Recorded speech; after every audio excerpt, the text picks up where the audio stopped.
What's good? About to head home. I'm here at my mother's apartment, and I just seen this guy who I follow post a video, and apparently it looks like he's in his garage. He does lawn maintenance, and just one of the many people I follow that are in the same industry, to learn from and whatnot. And he really wanted to quit his job. I followed his channel when he was still working his job, and he was a 18-wheeler driver for a living, right? And so he was in his garage, and eventually, over several years, he ended up doing he was able to do his lawn maintenance business on the side because of his work hours at his job. So his job obviously paid him enough to maintain a home, right, at night. So and the spell is in the languages. The spell is in the language, right? He's married and has kids, right? So he's doing really well, right, for himself. And I noticed just a small fragment of his garage, and I'm thinking, well, if you have a house with a garage in it like that, and as I could tell, like, it was probably going to be like a nice house, right? If I were to see his house, I've been to so many people's houses. I know how people live. I know what it looks like on the inside when you do pretty well for yourself. Also, my customers, the majority of my customers are upper middle class people, right?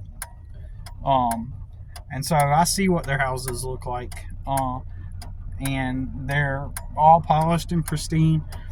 And so think about it. His goal was to escape the rat race and become his own boss, and that makes total sense. So I get it. And now he had it way more easier than I did, because this whole time he never had to worry about coming home to cook, clean, do the chores. That was what his wife probably did.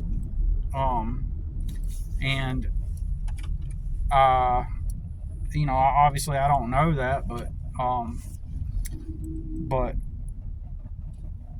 maybe she worked too. I don't know. Most likely. But even then, he had himself a good support system. It's obvious he had a place to start from, a good financial foundation to begin with, like socioeconomic level. And so he can have a job that pays for his, box at night, right? So the reward for working the job that he worked at was to be able to spend a really small amount of time at this box that he goes to at night, made of wood and drywall, and that's the point, and spend just a little bit of time there. And we have been duped into calling that life. That's you living your life. That's your home. That's your home that you get to go home to, and you get to live your life, right? So that's why you do all that work, so that you can live your life. And I've always said, I'll say it again, that that's not the case. The job itself is your life, and you're working all those hours, and you're spending all that time living on your job. That's where you spend most of your time, and you're living there just to be able to have this box with some drywall, just in order to make it look a certain way. this goes back to the movie Fight Club. You know, when you think about it, and I was thinking about that today. You know, in that movie, they kind of just like slightly exaggerate it that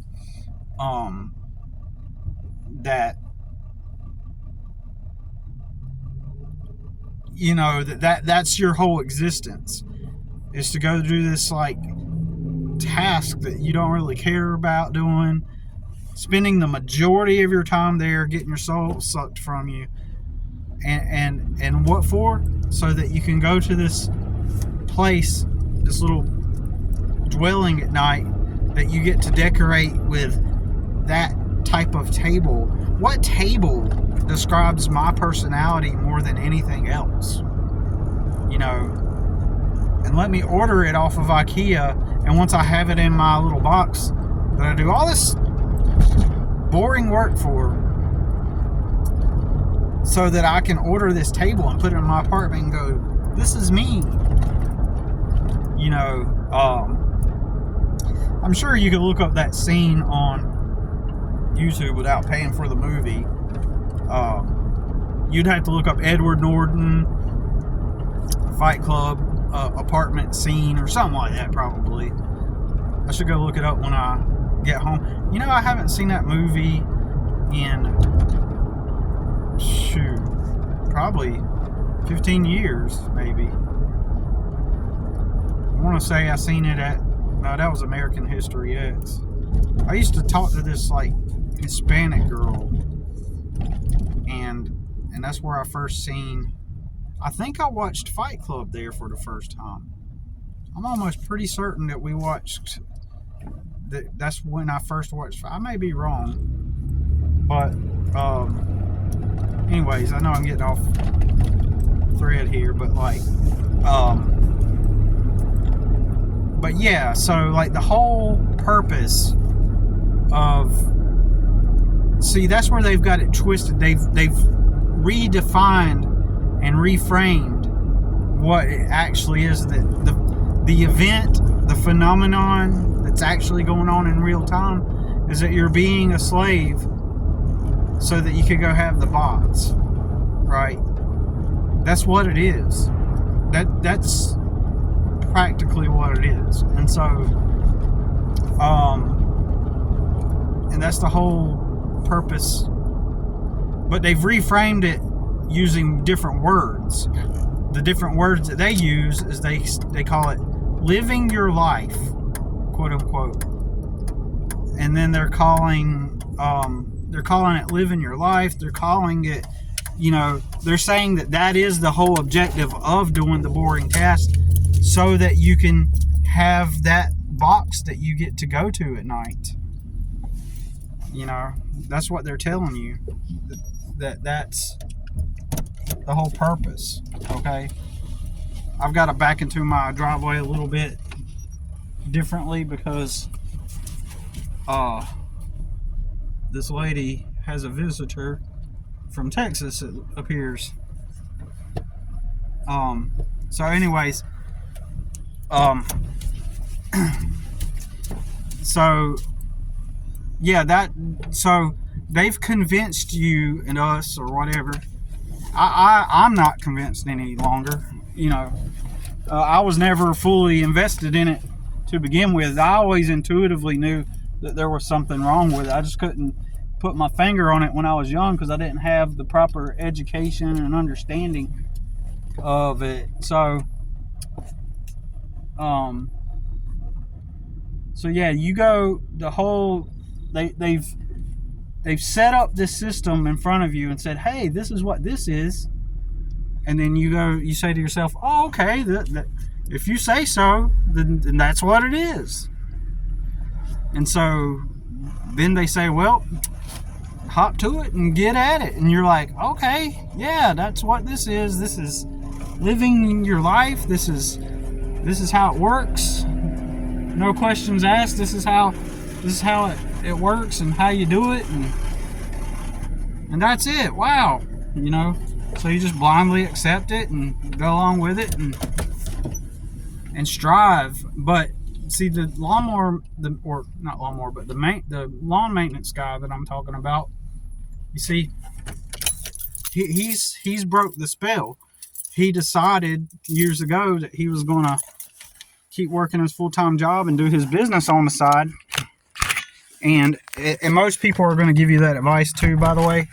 They're going to say, never quit your job. Always have something lined up. Have yourself a safety net. Have this in place before you decide to go, working for yourself. You need to, make sure that you got a backup plan and that you work your full-time job and you do your business on the side. So if there are places that don't pay you enough to even get to go to a box at night, whether you own that box or you rent it from somebody else, then you may not be able to adhere to that kind of wisdom, right? So you may not be able to do that because of the specific circumstances in whatever, or in other words, to simplify it, each circumstance is unique, and there is no universal, pattern, or there is no universal, formula for doing it. So that's not always the case. It just depends on your circumstance. So you can't apply that advice all across the board and say, yeah, you just gotta make sure you got something to back you up and work on your business on the side while you work your full-time job. Like in my case, none of those jobs working for other people ever paid me enough to even live on. So I had to up and quit. They consumed my time. All those jobs consumed my time. Like I didn't have time. They paid so low, and I couldn't get another place to pay me more than $10 an hour, right? And be in my son's life, because that was my specific circumstances. So I wasn't able to do that. So and this is the literal actual reality of it, I was either going to stay in those jobs and get paid the same for years on out without getting raises or promotions. And even if I did, it would just be small, not even enough to keep up with inflation. Like, I did the math on my last job, long-term job, and what I would be earning today. And I said, would that be enough to have, if I got like $1 a raise per year ever since 2015, would that have been enough to sustain me and to be able to help me to get established and get a foundation, And I do the math, and it wouldn't, because it would have evened out with inflation. I would have never gotten ahead. I would still be working 2 jobs like I always did, year after year after year after year. There would have never been the privilege and the luxury of being able to work my full-time job and then on the side build my business up, because that first job didn't pay enough for me to, I was constantly living out of my vehicle, because I never got the financial foundation that most people have, right? And so that's why it's always dependent on whatever the specific circumstance is, right? So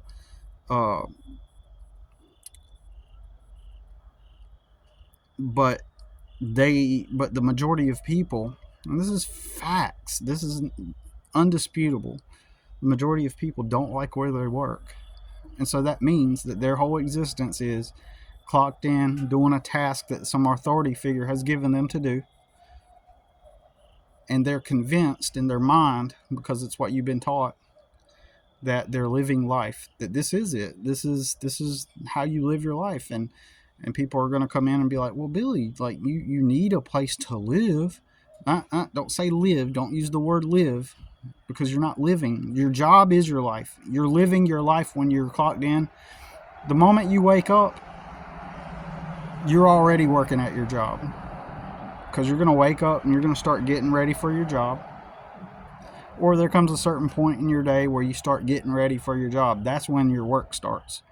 The part that you don't get paid for, like getting ready for your work, packing your lunch, driving there, all that's part of your work. Even the part that you don't get paid for, that is your life. Okay.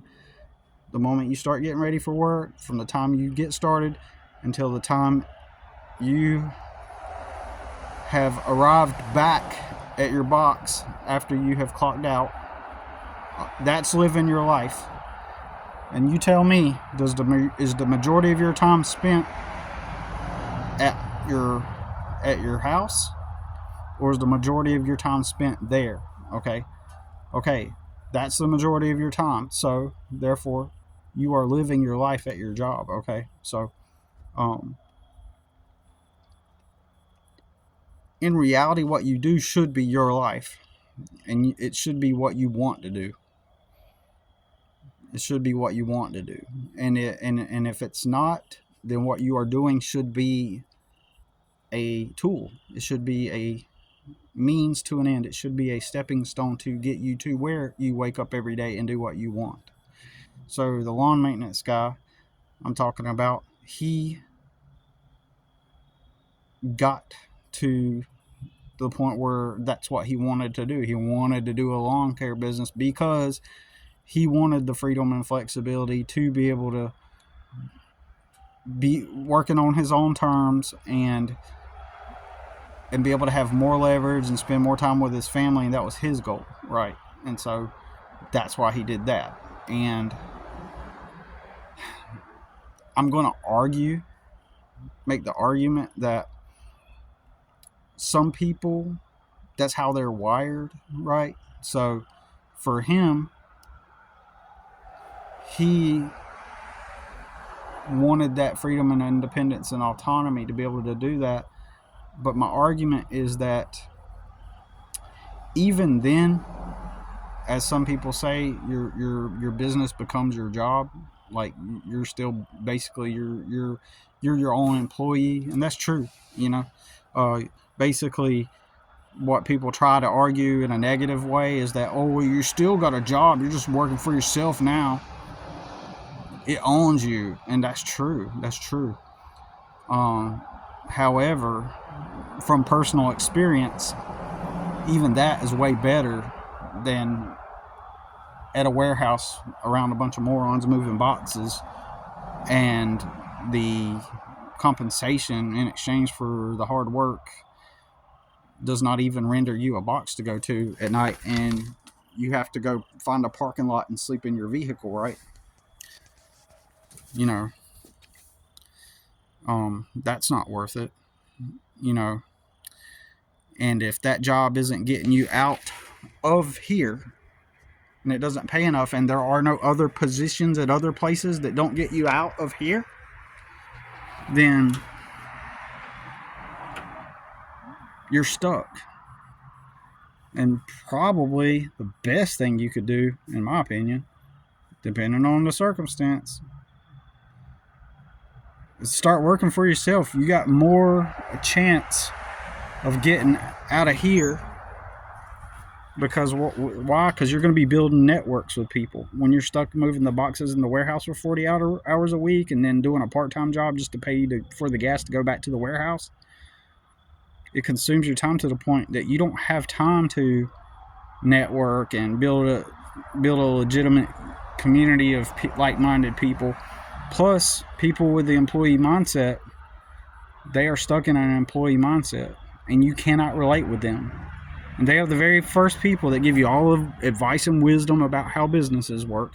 They're the very first people to tell you how you ought not to do it, how most businesses fail, how they're going to get you on all them taxes, or just flat out critique it and say, who do you think you are, like, to start a business? Like, just humble yourself and be your lowly self, and put your head down, put your tail between your legs, and keep moving the boxes, okay? And so it's all the employee-minded people. They're literally the ones that always have all the wisdom. I'm telling you, They're the very first ones to give you unsolicited advice and tell you how, well, if you're gonna do it, here's what you need to do. You know, it's like, so those are the people to avoid. So, but what I'm saying is that if you are of the mindset that you want personal freedom,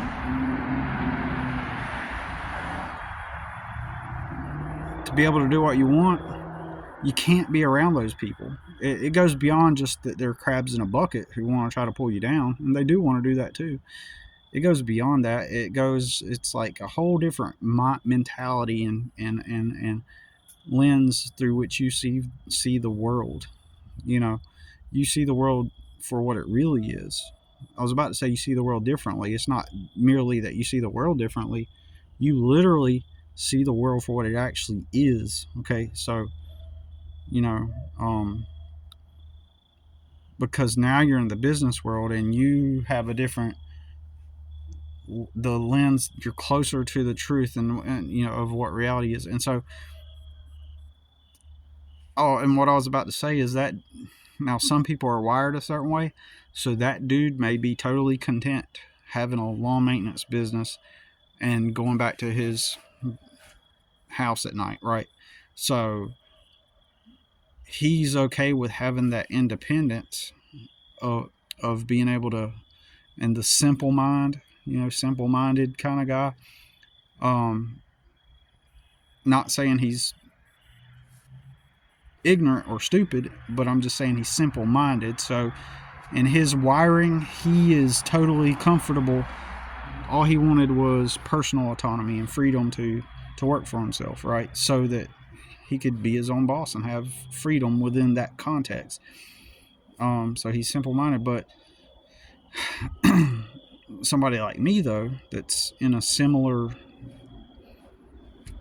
the difference between me and him is he does maintenance, and while I do the exact same thing as him, I do maintenance, but I also do design, installation, and gardening, right? So I do more than just the maintenance part, right? I do the creative aspect and the design part and stuff, right? And the gardening part. So I do a little bit more than what he does, but he's doing better than me because he was already established, right? He already had a good, nice, comfortable cushion to begin from the very beginning, ever since he was a teenager, right? And this guy's in his late 30s, right, I believe. And so so he has that what's the word? He has that advantage, right? Whereas I don't have any of those things at all, plus all of the legal shenanigans I've had to fight and win over the past 18 years, right? So that's the difference. You know, not only do I not have a cushion to start from, I also have entities and forces and circumstances that are pulling every dime I make, every penny I make from me as soon as I get it. So that made it, I was about to say nearly impossible, but it made it actually just completely impossible to even gain a footing at all. And believe, you wouldn't believe the insurmountable amount of people that their brains are, they can't even get that. And so I'm not wired like him. If I have to accept doing landscaping maintenance and gardening for a living the rest of my life, I'll deal with it, but it won't make me happy. I'm not wired for it like in that way. I am wired to be a free man. I'm wired in such a way where I questioned everything automatically. You know, I didn't just blindly believe what was put in front of me. I always intuitively knew something was wrong, right, with it. And see, I'm not wired that way. So my landscaping, now, okay, here's the thing. Landscaping and gardening is something that I like, but it's not something that I like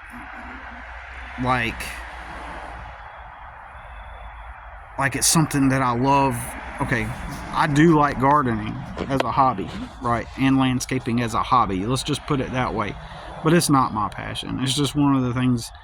If I were doing what I really wanted to do at this moment, I could see myself doing landscaping and gardening as like a hobby, as an artistic expression for myself.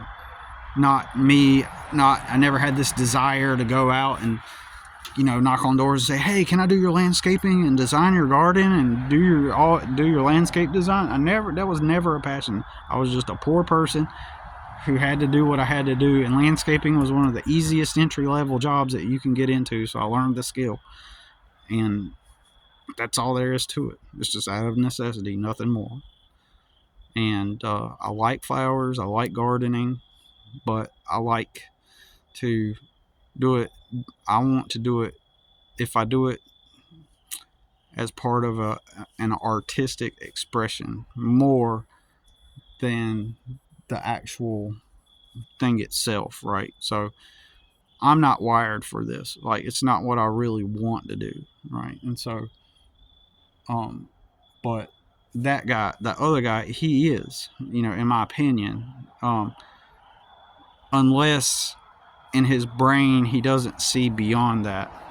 And I think he kind of does, because he's talking about expanding his business to become more than just lawn maintenance and starting to do. I just now remembered that, like, he was talking about expanding it so that he can do grading and and all this outdoor work type of stuff. But that's what he wants to do. There's this mentality that we're taught that there's this mentality that you're taught that life is this never-ending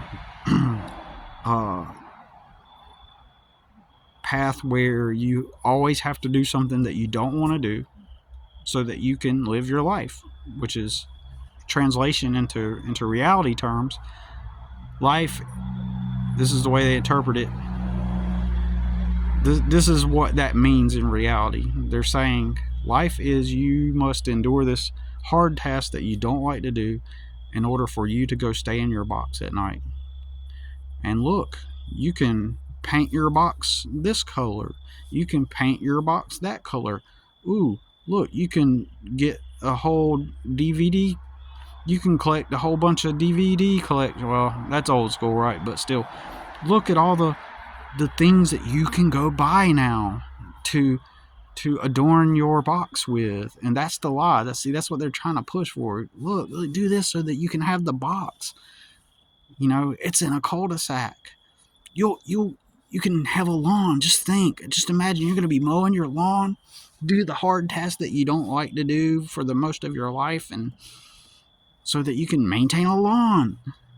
And then every year you get a couple of weeks to ask for some time off to go on a vacation. Ooh, this is all the lie. This is all the lie itself. They're not wording it that way because they want you to believe that is the freedom, when it is not the freedom. It is not the freedom. The freedom is waking up and doing what you want when you want and doing what you want to do, right? So for many, that will mean downsizing. For many, that will mean downsizing to where you live in the cheapest place. Maybe you even downsize to the point to where you rent the cheapest place that's functional and clean, so that you can stack all of your money to now invest it back into what you really want to do, right? For some of us, that means deliberately living out of a vehicle so that you can stack money, and put that towards being free. There's this middle ground. It's where I'm at.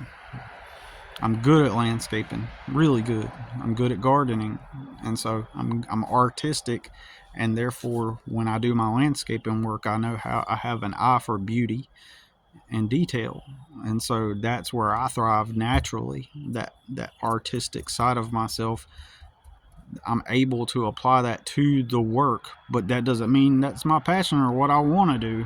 Hell no. I want to break free. I have multiple business ideas that I would like to put into life, right?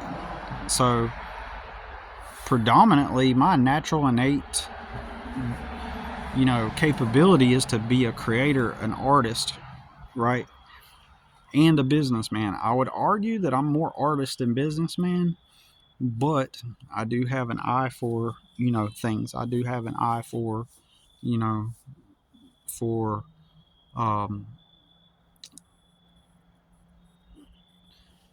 have an eye for how things work, systems and stuff. I have a innate comprehension of systems and building systems. At one of the jobs I worked at, I created an entire system on how to operate things on the daily, and I was in charge of it. I was a maintenance guy for a man who had what seemed like infinite businesses, and I was just a maintenance guy, and there were tasks that I had to do daily, and there were tasks that come up. But even with the tasks that just kind of randomly come up, I still had a system going for how I would do things whenever I left that business, like everything went to crap because nobody was operating under that system that I was doing.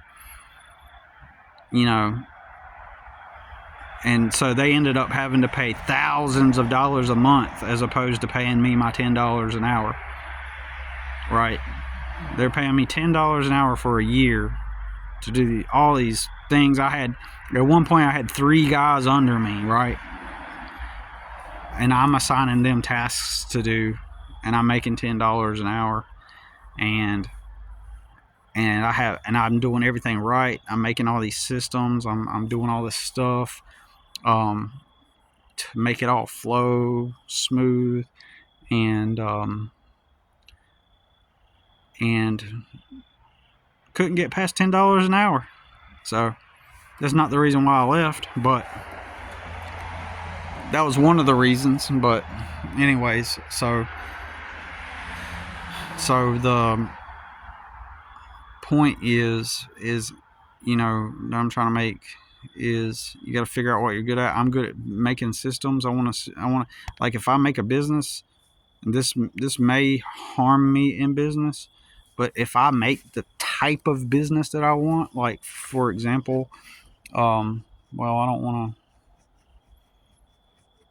Well, I've done this before, so I'll do it like this. Like, I made a clothing brand at one point, and it started to take off before. Slowly it started to gain traction. Like, people thought it was cool and they liked it. It was one of those type of things. And in that moment, I was able to exhibit my natural, real talents. And that is what caused people to get hyped up and excited about it. And it was a t-shirt business. Even a girl from Germany bought 2 shirts from me, and I shipped some shirts all the way to Germany. People loved it. People loved and people were talking about it. It was hyped up. People thought it was cool, and it didn't grow because, like, literally shortly after that, I lost custody of my son. My son was 5, and I immediately had to go clock in at a warehouse again to pay child support, right before that t-shirt business started ramping up. I had all kinds of people wearing my shirts. I had even this girl I was seeing, she was wearing my shirts. That's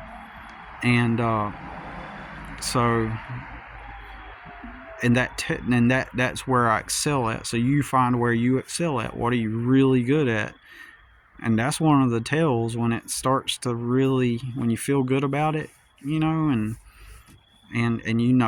that's what you want to do and what you're good at. And so I would take a business. If it's a business like my t-shirts, I would make the business itself a form of art. But I can't do that with landscaping because this is not my passion, right? I don't have a passion for trimming trees.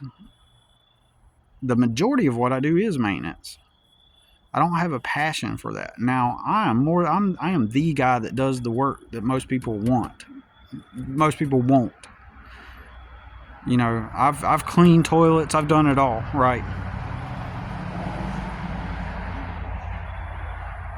Because I wanted to build forward, I took jobs most people won't, like working at a large factory where I'm the janitor in front of everybody, right? Why was I willing to do that? It was the only place that would hire me. And I just needed the money. But I would turn my businesses into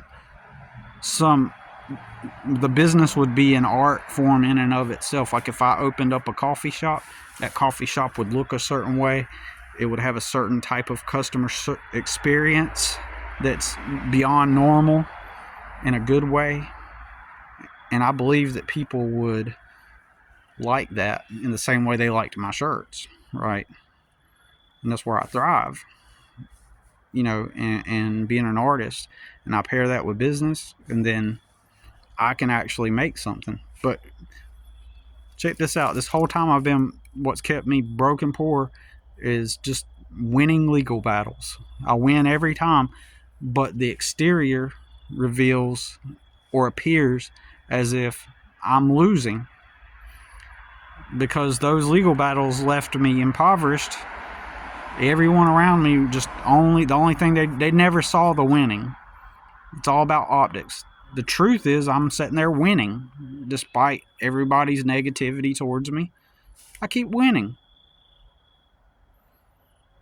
But the optics, because I'm in poverty, make it appear that I'm poor, or that I'm not doing stuff right, or I don't work hard enough, or that I'm poor because, you know, I just don't take up responsibility, or I'm just goofing off, or I just can't get my shit together. It's always like the assumption, right? And so the reality is that whole time, and even now, just the fact that I've had custody of my son for over 5 years now is a testament to the long-term war. And along this way, have people come along and said, wow, you're really fighting these battles, man. You're really, shoot. Here, let me help you out and throw you a few $1,000s. Nope, that doesn't happen, right?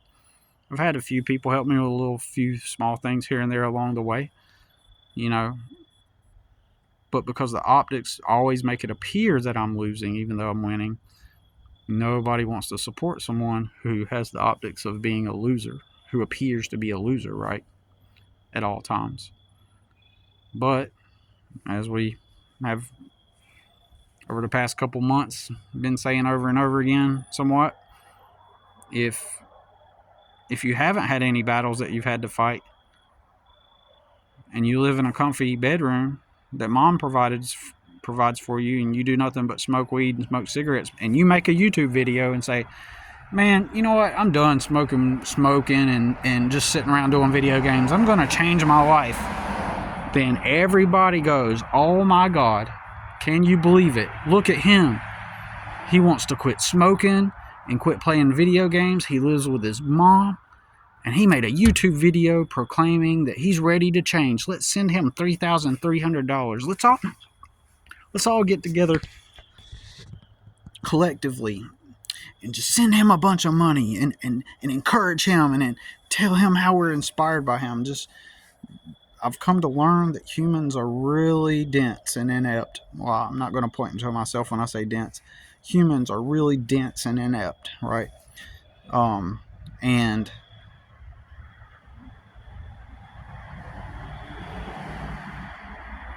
if people had been alongside me on this journey, if they would have walked beside me, you know, I would imagine if they had any sense, or if they had any comprehension of how reality works, like they would have said, okay, I see your strength. I see how real you are.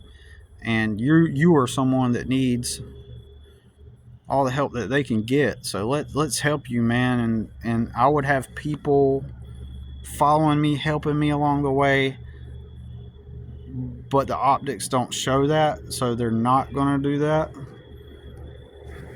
And so, but I jokingly say, like, if I were to go borrow somebody's bedroom, or I could just use my son's bedroom and his computer and be like, man, you know what?